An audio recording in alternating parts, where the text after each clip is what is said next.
গতকালকে আমার ক্যানিং পশ্চিম বিধানসভার অন্তর্গত ঘুটিয়ারি শরীফ অটো স্ট্যান্ডে একটি অধিকার সভা ছিল। আমি যখন যাচ্ছিলাম সেই সময় যাওয়ার পথে ক্যানিং পূর্ব বিধানসভার অন্তর্গত নারায়ণপুর অঞ্চল, সম্ভবত অঞ্চলটির নাম, ওই অঞ্চলের দু জায়গায় আমাকে কালো পতাকা দেখানো হয়। আমাকে যখন কালো পতাকা দেখানো হচ্ছিল, আমি গাড়িটা স্লো প্রথম করি, তারপর গাড়ি দাঁড়া করিয়ে আমি জিজ্ঞাসা করার চেষ্টা করি যে কি কারণে কালো পতাকা দেখানো হচ্ছিল। অনেক চিৎকার চেঁচামেচি করছিল। আমার একে একে করলে সুবিধা হয়।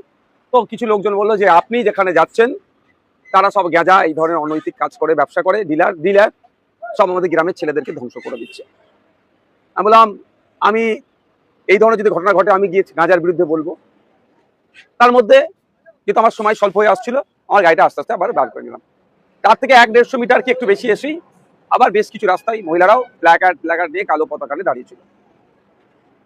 আমি দাঁড়িয়ে গেলাম। আমি বললাম, মা কি সমস্যা গো, কি হয়েছে, কালো পতাকা দেখাচ্ছ কেন? না, আপনাকে আমরা শ্রদ্ধা করি, সম্মান করি, আমাদের অঞ্চলে আপনাকে স্বাগত জানাই, কিন্তু আপনি যেখানে যাচ্ছেন তারা কে জানেন? আমি না তো, কে, তারা কারা? এই ধরনের কথাবার্তা আদান প্রদান হলো। তাদের বক্তব্য হচ্ছে যে আমার যারা প্রোগ্রাম অ্যারেঞ্জ করেছে তারা নাকি ওই ধরনের অনৈতিক কাজ করে, গাঁজা টাজা এই ধরনের সব ডিলার্স দিয়ে। আমি বললাম, মা আমি যদি স্টেজে উঠে গাঁজার বিরুদ্ধে বলি তোমরা খুশি হবে তো? শুধু খুশি না, এটা বললাম, আমি যদি মা স্টেজে উঠে গাঁজার বিরুদ্ধে বলি তাহলে আসবার সময় আমাকে চা খাওয়াবে তো? বললো হ্যাঁ। কারণ তারা বলছিল এই গাঁজাটা দেখে তাদের পরিবারের ছেলে পেলে পুরো ফ্যামিলি ধ্বংস হয়ে যাচ্ছে। সত্যিকারে খুবই খারাপ যে কথা বললো। আমি যথারীতি আমার প্রোগ্রামের স্থলে পৌঁছালাম। সময় স্বল্প ছিল, সন্ধ্যা হয়ে আসছিল আমাদের। ফলে আমি যে বক্তব্য দিয়েছি তার একটা বক্তব্যের অনেকটা অংশ জুড়ে গাঁজা অনৈতিক কার্যকলাপের বিরুদ্ধে ছিল। ঘুটিয়ারি শরীফের মতো পবিত্র জায়গায় কোনো মতেই এই ধরনের অনৈতিক কাজ, গাঁজা ব্যবসা থেকে শুরু করে এগুলো চলতে দেওয়া যায় না। তার সাথে আমি এটাও বলেছি, গাঁজা তার পশ্চিমবাংলায় সে অর্থে চাষ হয় না, আসছে কোথা থেকে? বেশি শুনেছি নাকি উড়িষ্যার দিক থেকে আসে। তাহলে পশ্চিমবাংলায় গাঁজাগুলো কিভাবে ঢুকছে? এরা যদি ডিলারশিপ নিয়ে করে গাঁজাটা, তাহলে ঢুকছে কি করে? নিশ্চিতভাবে রাজ্যের পুলিশ মন্ত্রীর দোষ আছে। তাহলে বড় ব্যবসায়ী কি হতে পারে? তখন মানুষ পাবলিক যে যার মতো উত্তর দিয়েছে। যাক, গাঁজার আমি তুমুল সমালোচনা করেছি। গাঁজা মুক্ত শুধু ঘুটিয়ারি শরীফকেই পশ্চিমবাংলায় গাঁজা মুক্ত করতে হবে।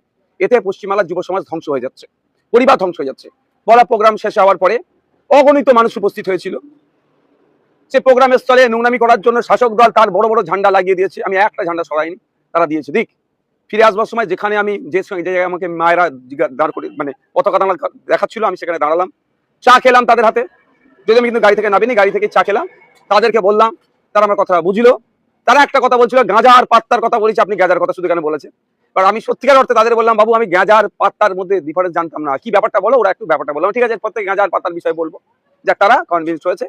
এবং এটাও বলে এসছি যে তারা বলছে তারা আমাদের ফুরফুরা শরীফে নাকি আসেন, আমাদেরকে খুব ভালোবাসেন। আমি ঠিক আছে, তুমি তো আসো যে কোনো একটা শুক্রবারে, যদি মনে হয় আমার সাথে স্টেজে ওই ছেলেগুলো ছিল এরা গাঁজার কোনো বিজনেসের সাথে যুক্ত, তার নাম আর একটা করে ছবি যদি পারো আমাদেরকে দাও, দেখো তার বিরুদ্ধে আমরা কি ব্যবস্থা গ্রহণ করি। এটাও বলে দেখাচ্ছিলাম। তারপরে একটা ওই যে বাজারটি ছিল, যে বাজারটির পাশেই ফুটবল মাঠ, নারায়ণপুর মনে হচ্ছে অঞ্চল, ওখানে ওই যে কিছু ছেলে যে ভাইজান আপনি গাঁজার বিরুদ্ধে বললেন না, আমি যখন আসছিলাম ঠিক এই ধরনের, আমি তাদেরকে বললাম আমার গাড়ি থেকে, ভাই কে বলেছে আমি বলিনি, আমার রেকর্ড তোমরা দরকার শুনে নাও। তখন ওরা আরো কিছুজন সাইডে আসলো, আমি গাড়িটা দাঁড় করো। বাবু আমি আবার গাড়িটার কাঁচটা খুলে, দরজাটা খুলে গাড়ির ভিতর থেকে আমি একটু বাইরের দিকে বার হলাম। তো বললাম যে আমি কে বলেছে বলিনি, তোমাদের কথা শুনে গিয়ে আমি ওখানে বলেছি না ভাইজান আপনার স্টেজে যারা ছিল তারা নাকি গাঁজা ব্যবসায়ী, গাঁজার ডিলার। আমি বললাম বাবু আমি তো জানি না, তো তুমি আমার ডিটেলসটা দাও, তার ভিতরে কি ব্যবস্থা গ্রহণ করি দেখি, দেখো তোমরা। আর একটা কথা হচ্ছে আমাকে একটু ইনকোয়ারি করতে দিতে হবে সময়। এই বলার মধ্যে ওই কিছু সবাই চিৎকার চাচ্ছে, সবাই ওই অভিযোগটাই করছে। আমার সাথে কেউ খারাপ আচরণ তখন পর্যন্ত করেনি। যেটা সত্য কথা সেটা আমি বলতে হবে, মানুষকে জানতে হবে যে অ্যাকচুয়াল ফ্যাক্টটা কি। তারা বলছে আমাদের এখানকার শেষ করে দিল। অনেক মাও ছিল, অনেক বাপেরা, অনেক বয়স্ক, অনেক ইয়াং ছেলে, কলেজ পড়ুয়া ছিল, ভাইজান আমাদেরকে শেষ করে দিচ্ছে। আমি বললাম ভাই তুমি বিশ্বাস করে তো আমাকে আমি সঠিক পথে চলছি বলে অভিযোগটা জানাচ্ছ তো? বললো হ্যাঁ। আমি তাহলে ঠিক আছে, তুমি তাহলে যারা এই অন্যায় কাজ করছে আমাদের পার্টির নাকি ঝান্ডার নিচে আছে তাদের ডিটেলসটা আমাকে দেবে। ওরাও এক প্রকার কনভিন্স হয়ে যাচ্ছিল। সেই সময় 2-4টে লোক আসে, দেখলাম কি ওই ভিড়টাই তোমরা যাও, আচ্ছা আপনাকে আর বলতে হবে না, আপনি চলে যান। ব্যাপারটা একটা বোঝার আছে। যাদেরকে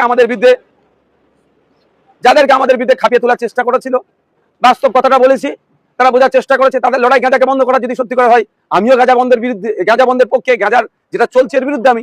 সুতরাং তারা কনভিন্স যখন হতে শুরু করলো, দেখলাম এটা হলো। এবার তারপরে আমরা ঠিক আছে অবশ্য ভালো থেকো, যদিও তারপরে বললাম ওর মধ্যেই যদি কারো মনে হয় যে এরা অন্যায় করছে, আমাদের পার্টির সাথে যুক্ত আছে, তাদের ডিটেলসটা দাও, তাদেরকে আমরা একটু টাইম দাও, ইনকোয়ারি করে তাদেরকে বহিষ্কার করে দেবো, বার করে দেবো, কোনো সমস্যা হবে না। কারণ আমরা সমাজ ব্যবস্থা পরিবর্তনের জন্য রাজনীতিতে এসেছি, এই গাঁজা মুক্ত সমাজের জন্য এসেছি। আর আমাদের ঝান্ডা ধরে গাঁজা তো বিক্রি করবে, তাহলে তাদেরকে কোনোদিন রাখতে পারি? বলার পরে আস্তে আস্তে আমরা রাস্তা দু সাইডে প্রচুর লোকজন দাঁড়িয়ে আছে, ভালোবাসার মানুষ আছে, তৃণমূলেরও লোক থাকে। কারণ যখন আমি যাচ্ছিলাম প্রথম যারা আমাকে কালো ঝান্ডা দেখাচ্ছিল, যে ঝান্ডা দেখাচ্ছে সে হাসছে, আমি তাকে বললাম বাবু হাসলে, এরম ভাই বললাম যে হাসলে আর বিপ্লব হয় না, তুই প্রতিবাদও করতে হাসছে কেন, মুখ বিনা হাসিতে কালো ঝান্ডা দেখাও, সে হেসেই যাচ্ছে। আসবার সময় তার সাথে দেখা হয়েছে, তার হাতে ঝান্ডা ছিল না, তখনও হাসছিল। দেখা সব মানুষজন থাকে যেভাবে তাকে আমাকে স্বাগত জানাবে বলুন বা আমার প্রতিবাদের জন্য তারা দাঁড়িয়ে আছে, যেটা হাসাই নেবেন। রাস্তার দু সাইডে প্রচুর লোকজন দাঁড়িয়ে ছিল, রাস্তা তাদের হাত দেখাতে এসেছি, কে কেমন আছে না আছে করতে করতে আসছি।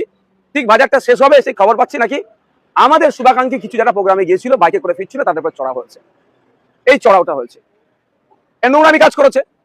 এটা এবার যখন যারা আমাকে প্রথম বলছিল ভাইজান গেজা নিয়ে প্রতিবাদ করতে হবে আপনি গেজাওয়ালাদের প্রোগ্রামে যাচ্ছেন, তারা আমার কাছে ছিল। আমি বললাম বাবু এটা কি হলো, তুমি আমাকে সঠিক দিশা দেখাচ্ছিলে আর এই ধরনের অন্যায়টা কারা করলো? তখন ওরা সরাসরি বলছে ভাইজান এটা আমরা করিনি। তাহলে কারা করলো? ওটা কারা করলো?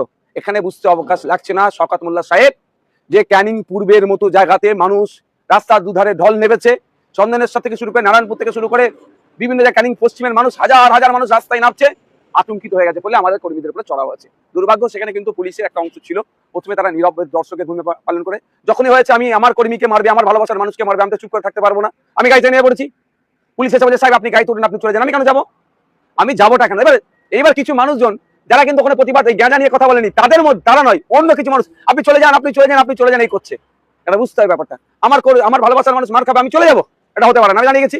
পুলিশ এসে বলছে সাহেব আমরা দেখছি, কোনো অসুবিধা নেই, যতটুকু যা ঘটনা ঘটে গেছে আর কিছু হতে দেবো না, আমরা কথা দিচ্ছি, যারা কোনো অসুবিধা হবে না আপনি যান। আমি পুলিশ যারা ছিলেন ওখানে দায়িত্বশীল, আমি বললাম কিন্তু আমি এখান থেকে যাবার ছেলে নয়, কারণ আমার কর্মীকে আমার ভালোবাসার মানুষকে মার খাওয়ার আগে আমি দুবার মার খাতে প্রস্তুত আছি।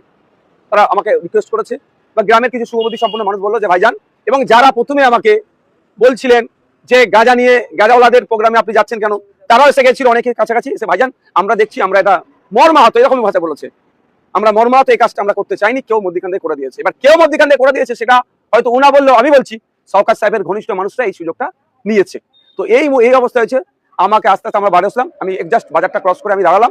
আমাদের যে বাইক যারা আমি পুরো খবর নিলাম ওখান থেকে যাদের উপর আক্রমণ চালিয়েছে তারা ওখান থেকে যতক্ষণ রেস্কিউ হয়েছে, আমি ওখানে অপেক্ষা করেছিলাম তাদের বাড়ি পৌঁছাবার জন্য। আমি রাস্তা দেখিয়ে দিয়ে আমি বাড়ি এসেছি। এই হচ্ছে ঘটনা। ব্যাপারটা হচ্ছে আমার প্রশ্ন এখানে, অঞ্চলটার নাম কি? সম্ভবত নারায়ণপুর অঞ্চল।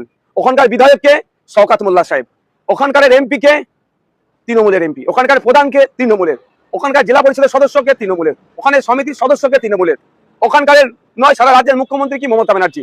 তাহলে গাঁজাটা বন্ধ করার দায়িত্ব কার? যদি প্রশ্ন আমার, যদি আইএসএফ এর ছত্রছায়া থেকে কেউ গাঁজা ডিলার করে, এটাই তো সুযোগ শওকত সাহেবের কাছে, ওকে ধরে জেলের মধ্যে ভরে দেওয়া। তা করছে না কেন? মানুষকে এই ধরনের প্রোগ্রাম করাচ্ছে বা এই ধরনের প্রোগ্রাম করছে কেন? প্রশ্ন থেকে যাচ্ছে। যেখানের বিধায়ক শওকত সাহেব, তার এলাকায় গাঁজাতে গ্রাম শেষ হয়ে যাচ্ছে বলছে, অঞ্চল নাকি শেষ হয়ে যাচ্ছে, তাহলে গাঁজাটা ব্যবসাটা বন্ধ করতে পারছে না কেন? ওরা তো সরকারে আছে। এমনিতেই আমাদের কর্মীরা কিছু করে না, ভাঙড়ে রাজ্জাক্কা খুন হলো, আইএসএফ এর নেতাদের নামে চিৎকার চেঁচামেচি করে আইএসএফ এর নেতাদেরকে কিভাবে গ্রেফতার করতে হবে তার জন্য উঠে পড়ে লেগে গেছিল। আর আইএসএফ এর ওনাদের কথা যদি কেউ গাঁজা বিক্রি করে, এই তো সুযোগ তাকে ধরে জেল খাটানো।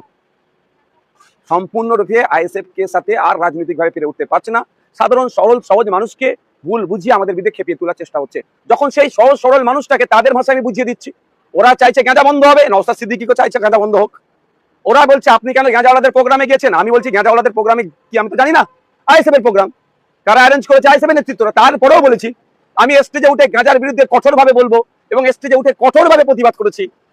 ঘুটিয়ারি শরীফের মতো পবিত্র জায়গাতে কোনোভাবে গাঁজা এই ধরনের অন্যায় কাজকে প্রশ্রয় দেওয়া যাবে না।